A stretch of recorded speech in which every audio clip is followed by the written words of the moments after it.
আমার মনে হয় সুবি ওর মাস্টার মশাইকে প্রণাম জানাতে গেছে মা। তা প্রণাম জানাতে এত সময় লাগে? ওরা হয়তো কথা বলছে, তাই দেরি হচ্ছে। তুমি নিশ্চিত ওরা বেণীমাধব বাবুর বাড়িই গেছে? শরৎ আর অন্য কোথাও যায়নি তো? আজকে স্বদেশীদের কোনো সভা নেই তো? মা, মা তোমার মেজ খোকা এতটা দায়িত্ব জ্ঞানহীন নয় মা। আমার মনটা খুব পু ডাকছে প্রমীলা। যদি ওরা শুধু প্রণাম জানাতেই যাবে তাহলে তো আমাকে বলে যেতে পারতো। নতুন বৌমাদের বলে যাওয়ার কি দরকার?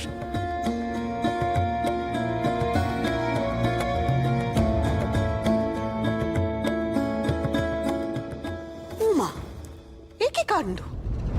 তোর ছেলেরা হঠাৎ নতুন বউদের জানিয়ে বাড়ি থেকে বেরিয়ে যাচ্ছে।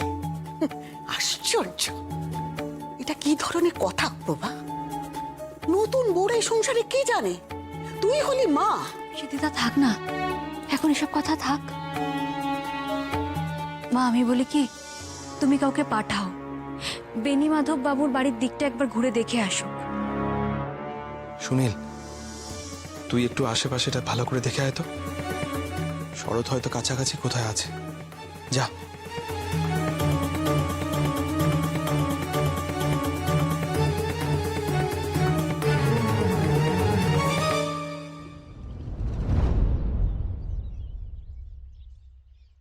দাদা, হেডমাস্টার মশাইয়ের বাড়িতে অনুমাসী চলে এসেছে। বলছে যে অনন্ত দাদারাও নাকি ওখানে আছে। সে কি রে, পুলিশ তোদের খুঁজছে? इस बार सब सदस्य लोग पकड़े जाएंगे, देख लेना, कोई नहीं बचेगा। कटक में भी ढूंढना पड़ेगा। কি বলছে গো মিস দাদা? কটকে খুঁজবে? আমি ওদের গিয়ে বলে আসছি এক্ষুনি। শুবি না, তুই যাবি না। আমি মাস্টারমশাইয়ের বাড়িতে গিয়ে ওদের সব জানাচ্ছি। মুকুন্দবাবু সব কথা আমি শুনেছি। অনন্ত দাদের কটকে থাকাটা ঠিক হচ্ছে না, যে কোনো সময় ধরা পড়ে যেতে পারে। পুলিশ শুধু সন্দেহ করছে না, ওদের তন্ন তন্ন করে খুঁজছে। তাহলে কি হবে মিস দাদা? ভয় পাস না, তুই বাড়িতে যা। আর বাড়িতে গিয়ে এই বিষয়ে কারোর সাথে কোনো আলোচনা করবি না। কেউ যদি আমার কথা জিজ্ঞেস করে আমি কোথায় গেছি, বলবি জানি না। ঠিক আছে মিস দাদা।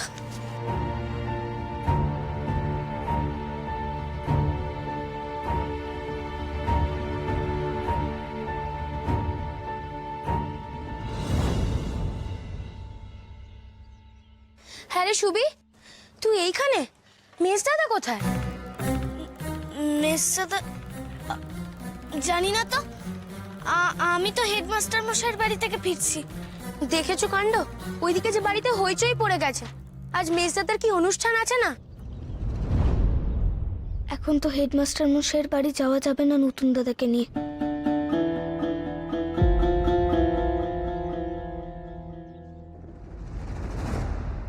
চলো বীরেন। হ্যাঁ দাদা। যতীনবাবু, এটা সাথে রাখুন। এতটা পথ তো খেয়ে নেবেন রাস্তায়। আপনারা এখন সুরেশ মজুমদারের বাড়ি যাচ্ছেন তো? আমি আর বীরেন এখন সুরেশ মজুমদারের সঙ্গে দেখা করে রিভলভারটা নেব।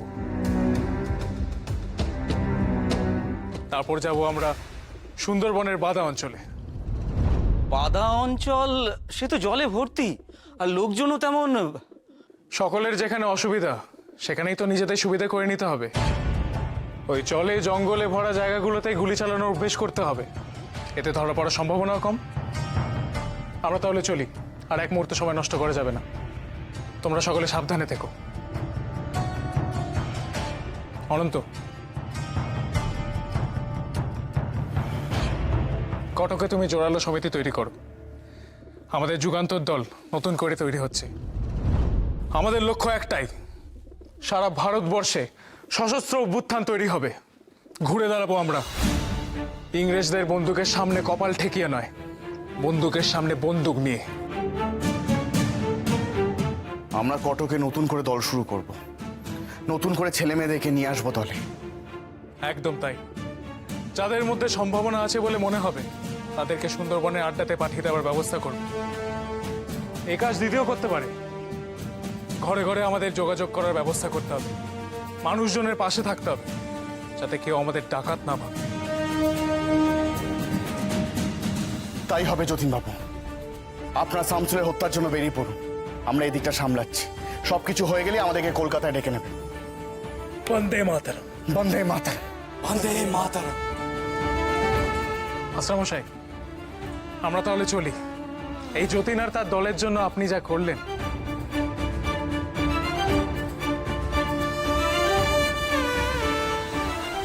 যতীন, তুমি আমাদের বাঘা যতীন।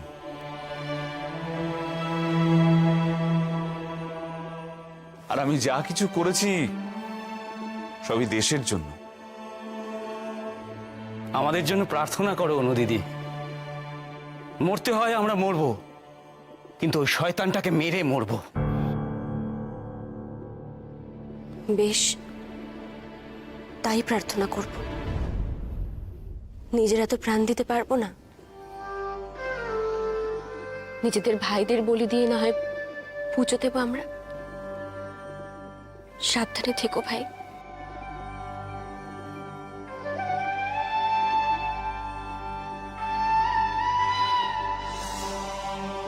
সাবধানে থাকবেন। অনুদিদি, যাওয়ার আগে তোমায় একটা কথা বলি। সুভাষ, মানে যে ছেলেটি সেদিন ইংরেজদের গাড়ির সামনে থেকে সেই ভিখারিটিকে বাঁচিয়েছিল, ওকে একটু চোখে চোখে রেখো। সেই ছেলেটির মধ্যে কিন্তু প্রচুর সম্ভাবনা আছে দিদি।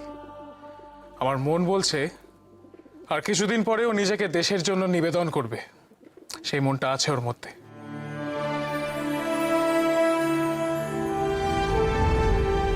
তুমি ঠিক বলেছ যতীন, তুমি একদম ঠিক চিনেছ সুভাষকে। চলো বীরেন। মাস্টারমশাই, চলি তাহলে। এসো।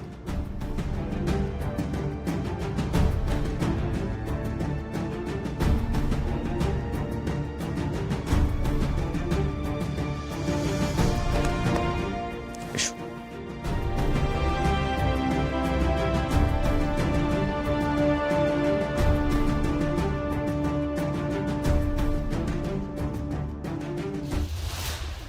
এ কি শরৎ, তুমি এখানে?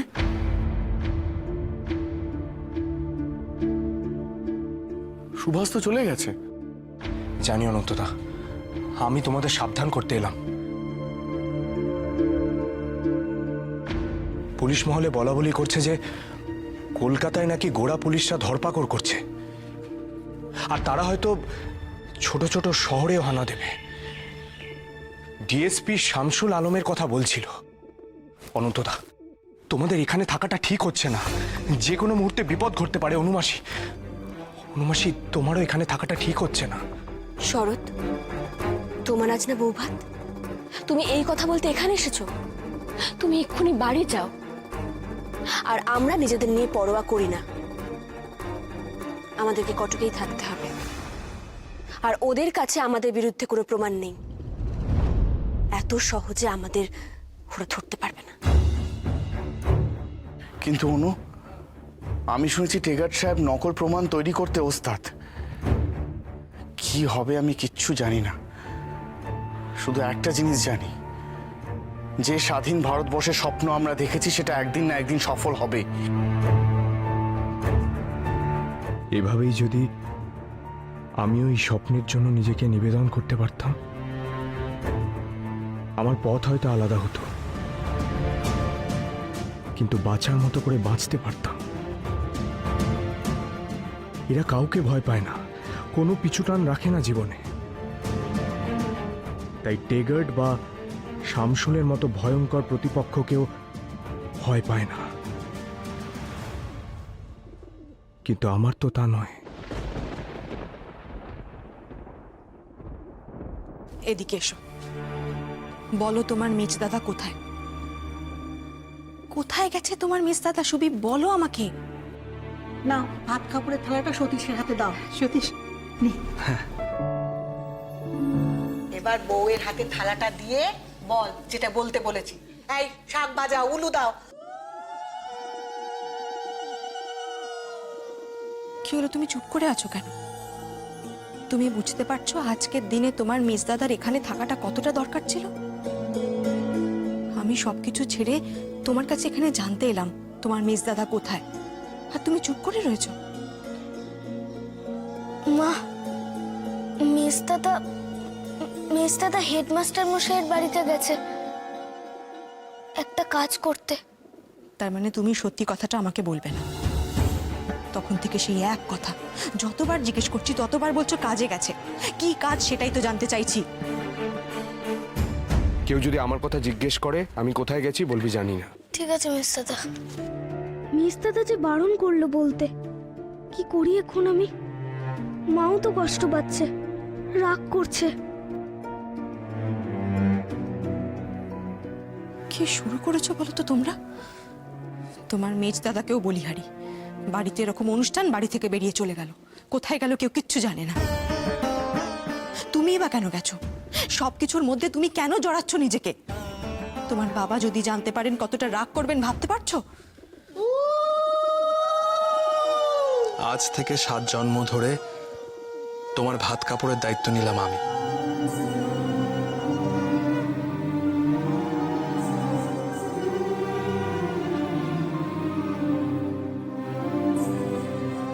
এবার ভক্তি ভরে স্বামীকে প্রণাম করো।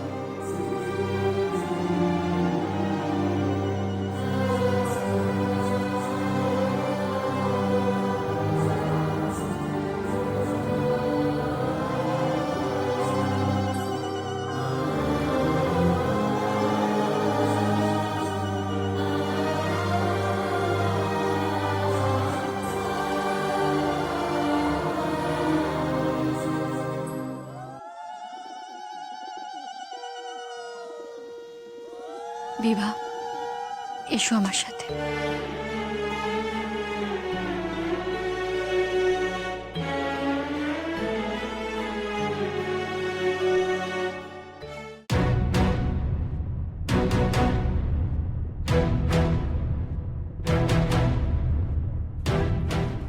বিভা, শরৎ কোথায় গেছে কিছু বলেছে? এই ছেলে কি কাণ্ড করে না! এবার আমি সামলাবো কি করে? দেশ দেশ করে এক পাগলামো জুড়েছে।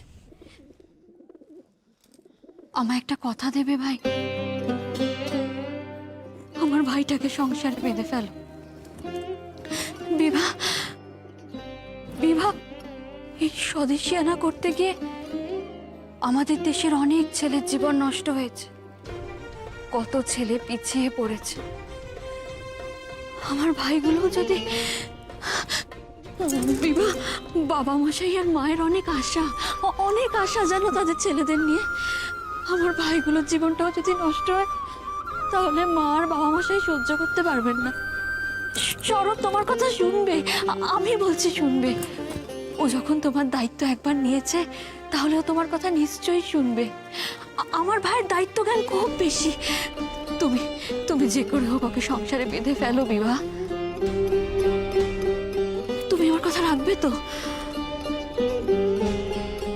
আমি দেশের কাজে নিজেকে নিবেদন করতে চাই। আমি চাই না আপনাকে এখান থেকে নিয়ে গিয়ে আপনার স্বপ্নগুলো ভেঙে দিতে। এটুকুই বলার ছিল আমার। আমারও একটা কথা বলার আছে। এটা না বললে আমার দিকটাও বলা হবে না।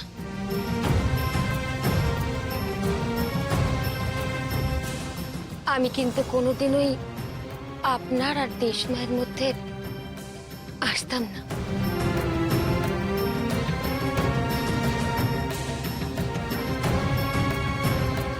ওই তো শরৎ এসে গেছে। শরৎ, ওরে ও প্রভা, শরৎ এসে গেছে, তাড়াতাড়ি আয়। আয় বাবা,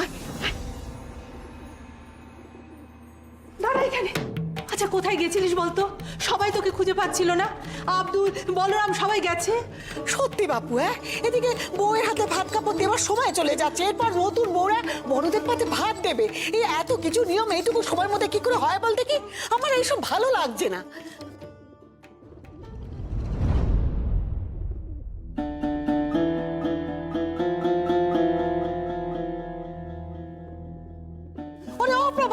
আরে বলছি কথা তো পরেও হবে, এখন এসেই আচার অনুষ্ঠানগুলো শেষ কর দেখি।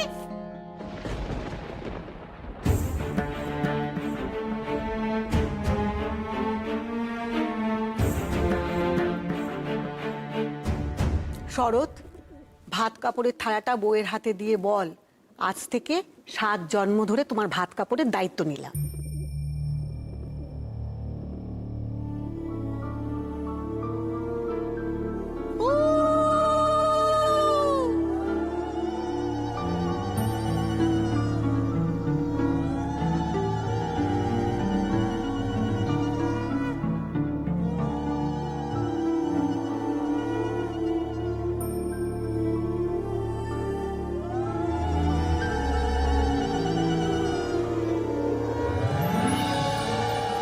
আজ থেকে 7 জন্ম ধরে তোমার ভাত কাপড়ের দায়িত্ব আমি নিলাম।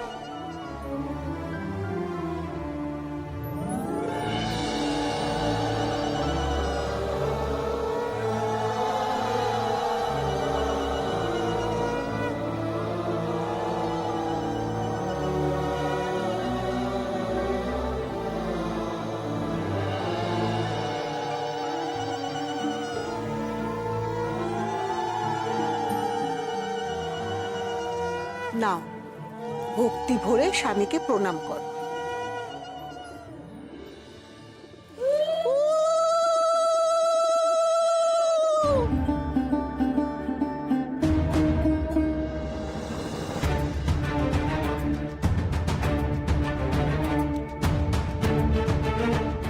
এসব কি নিয়ম পিসি দিদিমা? এসব নিয়ম আমি মানি না।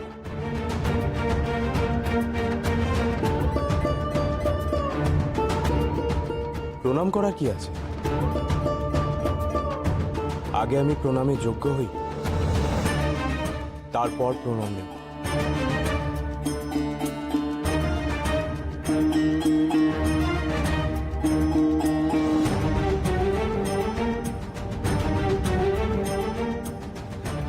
তোমার মেজর ছেলের কাণ্ডখানা দেখলে? ওর না মাথায় গন্ডগোল আছে, সারাদিন যে কি ভাবে তার ঠিক নেই। আরে বাবা, এগুলো তো নিয়ম নাকি? এসব কথা পরে হবে। আগে বউরা শ্বশুর দেওরদের পাতে ঘি ভাত দিক। ডাকো সবাইকে।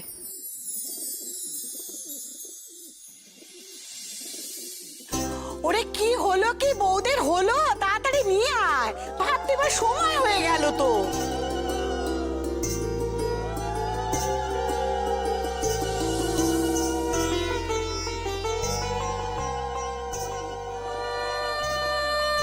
এসো এসো, আগে শ্বশুরদের পাতে ভাত দাও, তারপর সতীশকে দাও। এনা ধরো।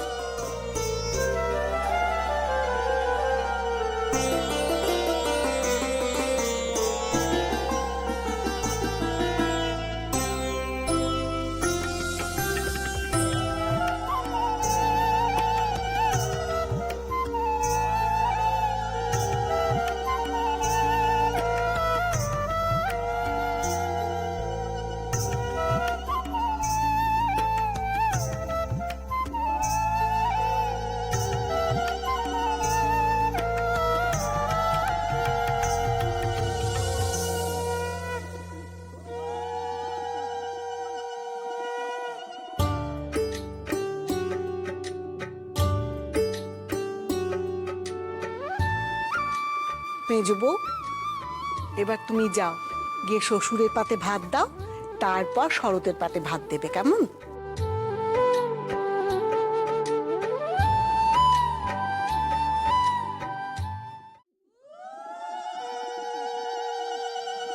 ব্যাস মা, ব্যাস।